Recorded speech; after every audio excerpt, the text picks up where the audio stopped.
Recording by Rafe Ball. The Ocean Leech by Frank Belknap Long. I heard Book beating with his bare fists upon the cabin door and the wind whistling under the cracks. I objected to both, and I opened the door wide. Book came in then with a fierce rush of wind. He was a curious little man, with the sea and sky in his eyes, and he spoke in pantomime. He pointed towards the door and ran his fingers savagely through his reddish hair, and I knew that something had nearly finished him. I mean, finished him spiritually, damaged his soul, his outlook. I didn't know whether to be pleased or horrified.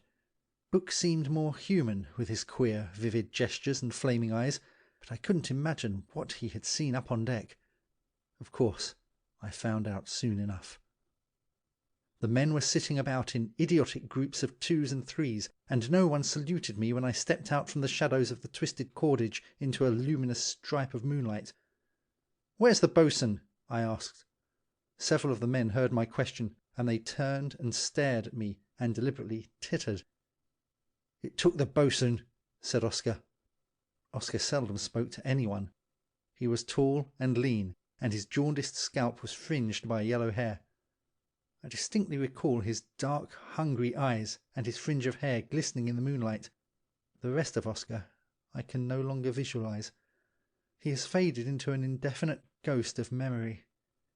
It is curious, though, how clearly I remember every other shape and incident of that amazing night. Oscar was standing by my elbow, and I turned suddenly and gripped his arm. It reassured me to grip his strong, muscular arm, but I know that I had hurt him, for his shoulder jerked and he looked at me reproachfully.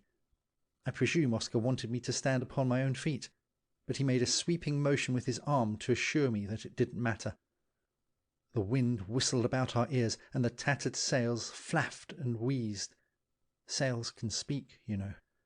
I have heard sails protest in chorus, each sail with a slightly different accent. You get to understand their conversation in time. On still mornings it is wonderful to come up on deck and hear the sails whispering among themselves. They make gestures, too, and when they are tired they sway pathetically against the sky. I took a turn about the deck and bawled out the men and told them to go to the devil. Then I got my pipe out and blew grotesque yellow effigies into the cold air. They danced in the moonlight and made the situation irredeemable. I came back to Oscar eventually and asked him point blank what he meant by it. But Oscar didn't answer me. He simply turned and pointed. Something white and gelatinous oozed over the rail and ran, or slid, for several feet along the deck. Then a larger bulk seethed out of the darkness and stood poised above the black stern post.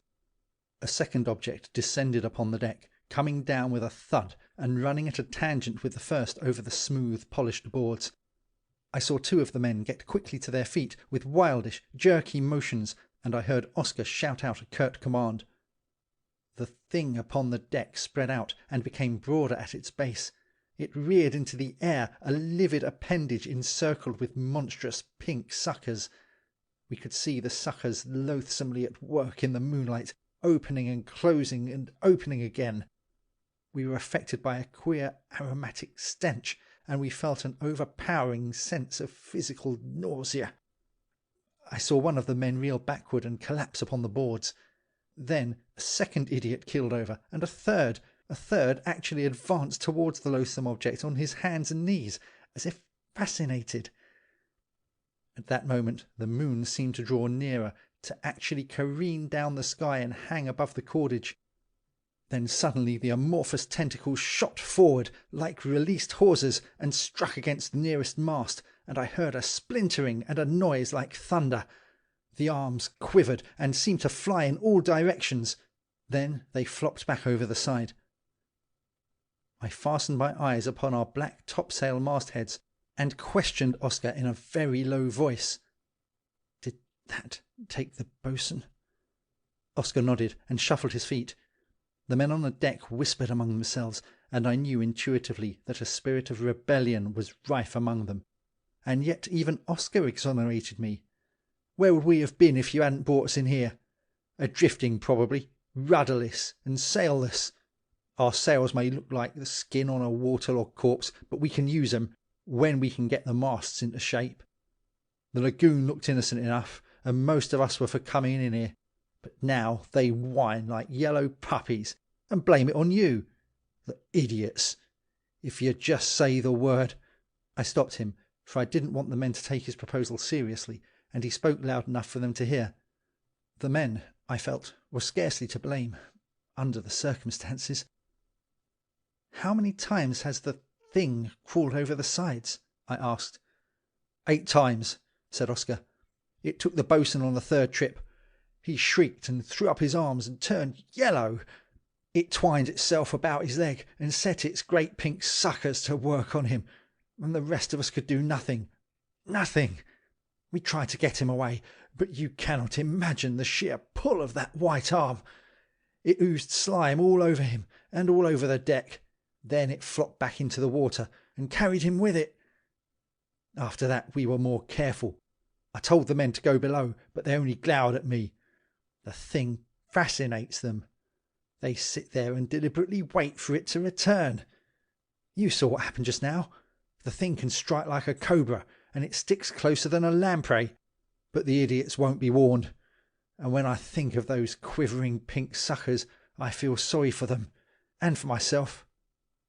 He didn't utter a sound, you understand, but he turned livid under the gills, and his tongue stuck out horribly, and just before he disappeared over the side, I noticed that his lips were all black and swollen.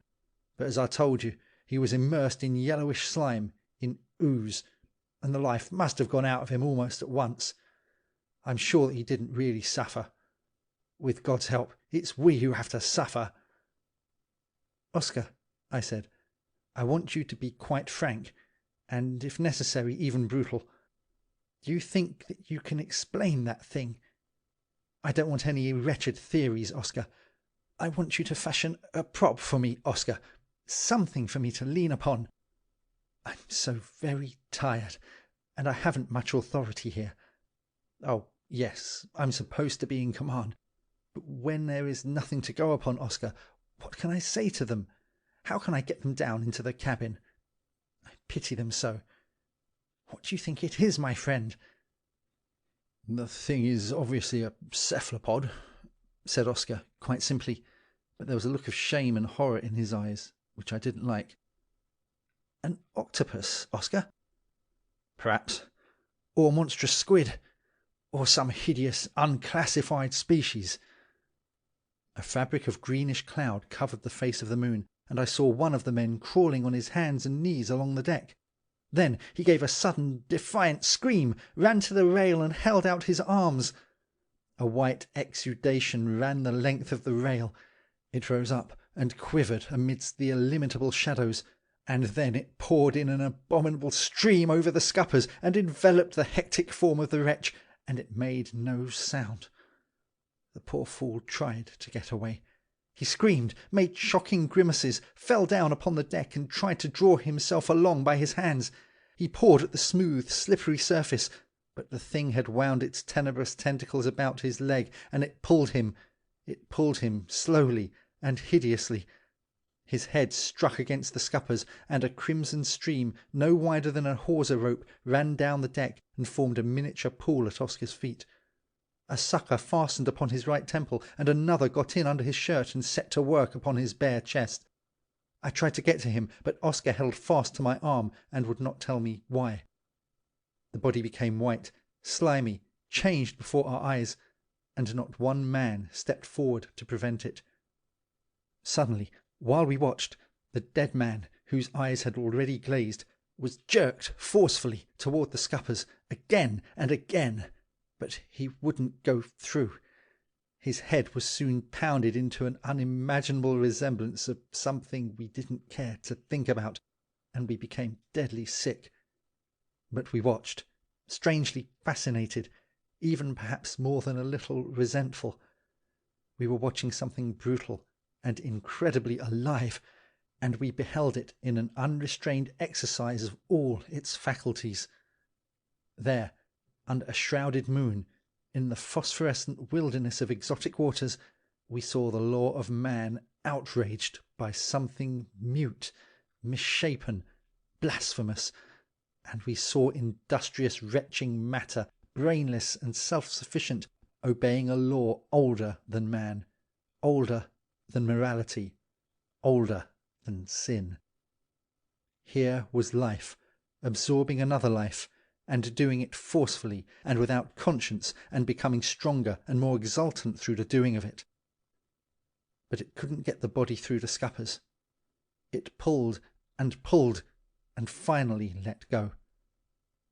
The wind had gone down, and oddly enough, as it let go and fell back into the dead calm of the water, we heard an ominous splash. We rushed forward and surrounded the body. It seemed to swim in a river of white jelly. Oscar called for something which had become necessary, and we wrapped it up decently and threw it overboard.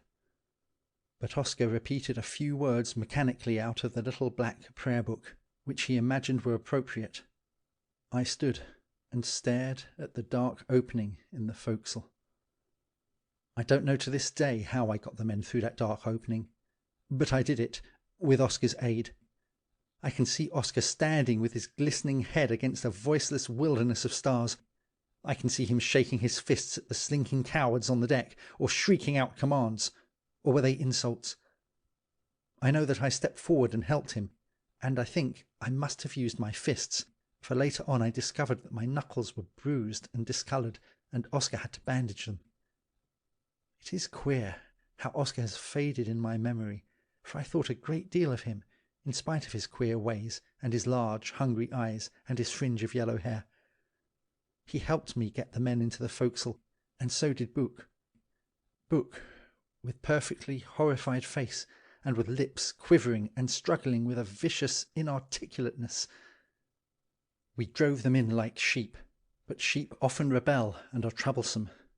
But we got them in, and then we turned and looked back at the gaunt masts, swaying soullessly against the lifeless, sombre regularity of calm sea and sky, at the hanging ropes and frizzled sails, and at the long, moon-washed rails and the encrimsoned scuppers. We heard Book inside, blubbering idiotically to the men. Then something made a dreadful, guggling sound in the water, and we heard a loud splash. "It's risen again," said Oscar, in a tone of despair. 2. I sat in my cabin, reading a book. Oscar had bandaged up my hands and left, and he had promised not to disturb me. I endeavoured to follow the little printed signs on the white page before me, but they called up no images, stimulated me to no response. The words did not take shape in my mind, and I did not know whether the stupid phrases that I sought to understand formed part of an essay or a short story. The title of the book itself I cannot now recall, although I think it had something to do with ships and the sea and derelicts and the pitfalls of over-imaginative skippers. I fancied that I could hear the water lapping against the side of the ship, and now and then a great splash. But I knew that a portion of my brain hotly repudiated both the lapping and the splash, and I assured myself that the nervous excitement under which I laboured was but physical and momentary, and in no sense psychic or due to outside causes. My senses had been appalled, and now I suffered a natural reaction from the shock, but no new danger threatened me. Something pounded upon the door. I got quickly to my feet, and it did not occur to me at that moment that Oscar had promised that no one should disturb me.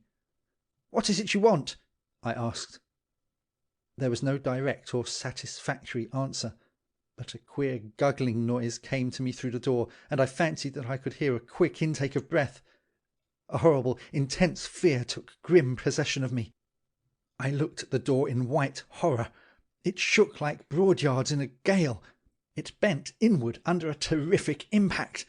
Thud followed thud, as if some monstrous body had hurled itself forward, only to withdraw and to come back with additional momentum. I quelled an impulse to cry out, and I opened my mouth and shut it and opened it again. I ran forward to assure myself that I had really bolted the door.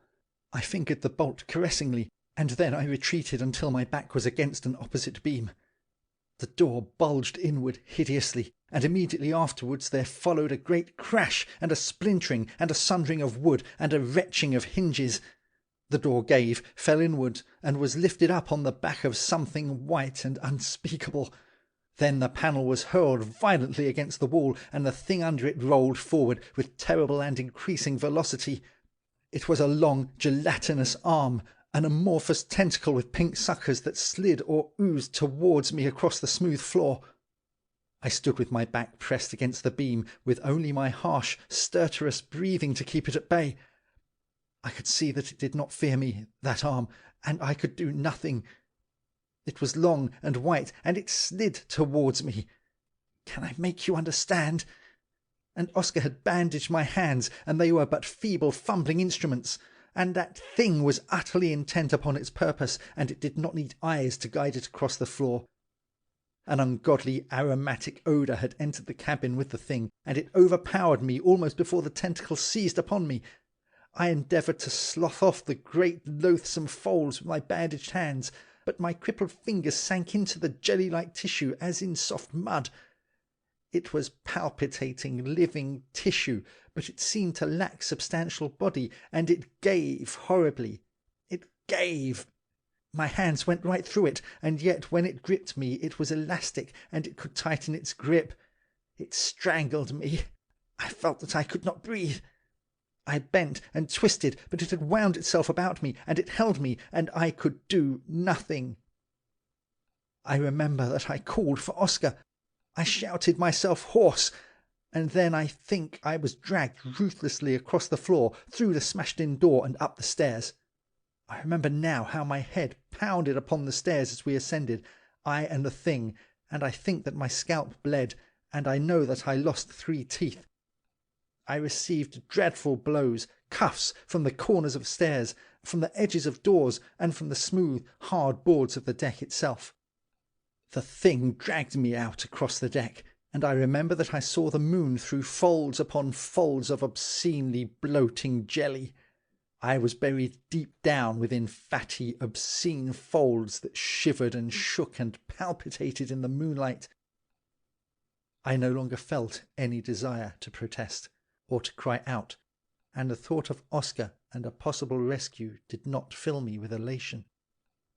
I began to experience sensations of pleasure. How am I to describe them? A peculiar warmth pulsed through me. My limbs quivered with a weird expectancy. I saw through the folds of animate jelly a great reddish sucker or disc lined with silver teeth. I saw it descend rapidly through the folds. It fastened upon my chest, and a momentary revulsion made me claw ludicrously at the nauseous tissue surrounding me.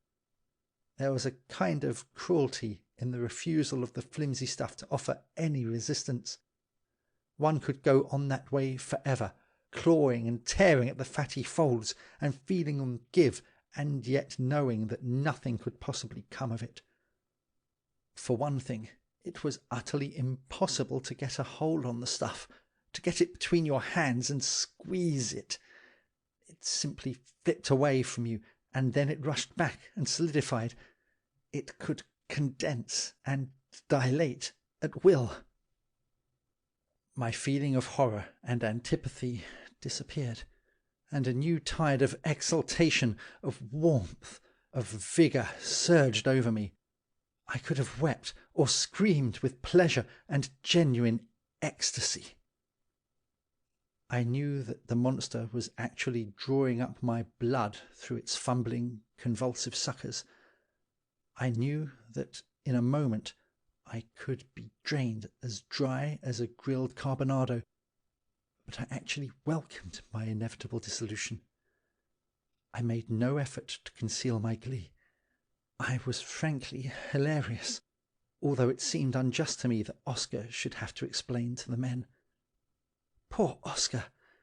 He tied up the loosened ends of things, smoothed over vulgar and disagreeable realities, made the raw, ungarnished facts almost acceptable, almost romantic. He was a precious stoic and gloriously self-reliant. That I knew, and and I pitied him. I distinctly recalled my last conversation with him. He was slouching along the docks, with his hands in his pockets and a cigarette between his teeth. "Oscar," I said, "I didn't really suffer when that thing fastened upon me. I didn't, really. I enjoyed it." He scowled and scratched his ridiculous fringe of hair. "Then I saved you from yourself," he cried. His eyes blazed, and I saw that he wanted to knock me down. That was the last I saw of Oscar. He faded into the shadows after that, but had I kept him with me, I might have been wiser. The jelly about me seemed to increase in volume. It must have been 3 feet thick about my head, and I am sure that I saw the moon and the swaying mastheads through a prism of varying colours.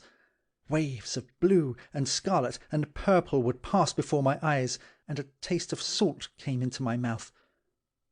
For a moment I thought, not without a certain resentment and hurt pride, that the thing had really absorbed me, that I was a portion and parcel of that quivering gelatinous mass. And then I saw Oscar. I saw him looming above my obscene prison house with a lighted torch in his hand. The torch, viewed through the magnifying folds of jelly, was a thing of flawless beauty. The flame shot out and appeared to cover the entire deck and to go flying up against the darkness. The cordage and the luminous rails seemed afire, and a red and ravening serpent lengthened parallel with the scuppers. I saw Oscar clearly, and I saw the great spiral of smoke that streamed from the tails of flame, and I saw the swaying encrimsoned masts and the black sinister opening in the forecastle. The darkness seemed to part to let Oscar through with his torch and his stoicism. He swayed in the darkness above me, that silent, quixotic man, and I knew that Oscar could be trusted to put an end to things. I had no clear idea of what Oscar would do, but I knew that he would make some sort of brilliant and satisfying end. I was not disappointed, and when I saw Oscar bend and touch the folds of jelly with his great flaming torch, I wanted to sing or shout. The folds quivered and changed colour. A maddening kaleidoscope of colour passed before my eyes, flaming scarlet and yellow and silver and green and gold. The sucker released its hold upon my chest and shot upward through the voluminous folds. A terrific stench assailed my nostrils. The odour was unbearable. I threw out my arms and fought savagely to break through to reach the air and light and Oscar. Then I felt the heat of Oscar's torch upon my cheek, and I knew that the tissue about me was falling away and burning to shreds. I saw that it was dissolving also, turning into oil, into grease, and I felt it hotly trickling down my knees and arms and thighs. I closed my lips tight to keep from swallowing large quantities of the nauseous fluid, and I turned my face to the deck to protect my eyes from the falling fragments of sizzling tissue. The creature was literally being burnt alive, and in my heart of hearts I pitied it. When Oscar at length helped me to my feet, I saw the last of the thing disappear over the side. Its arms were horribly charred, and the suckers were gone, and I caught a momentary glimpse of dangling, frayed ends, and reddish knobs, and bulging protuberances. Then we heard a splash, and a queer guggling sound. We looked at the deck, and saw that it was covered with greenish oil, and here and there great solid chunks of burnt tissue swam in the hideous porridge. Oscar bent and picked up one of the fragments. He turned it right side up in his hand, so that the moonlight fell upon it. It contained in its 5-inch expanse a 4-inch sucker, and the sucker opened and closed while Oscar held the thing in his hand. It fell from Oscar's hand like a leaden weight and bounded into the air. Oscar kicked it overboard and looked at me. I looked away towards the black topsail masthead. End of The Ocean Leech. Recording by Rafe Ball.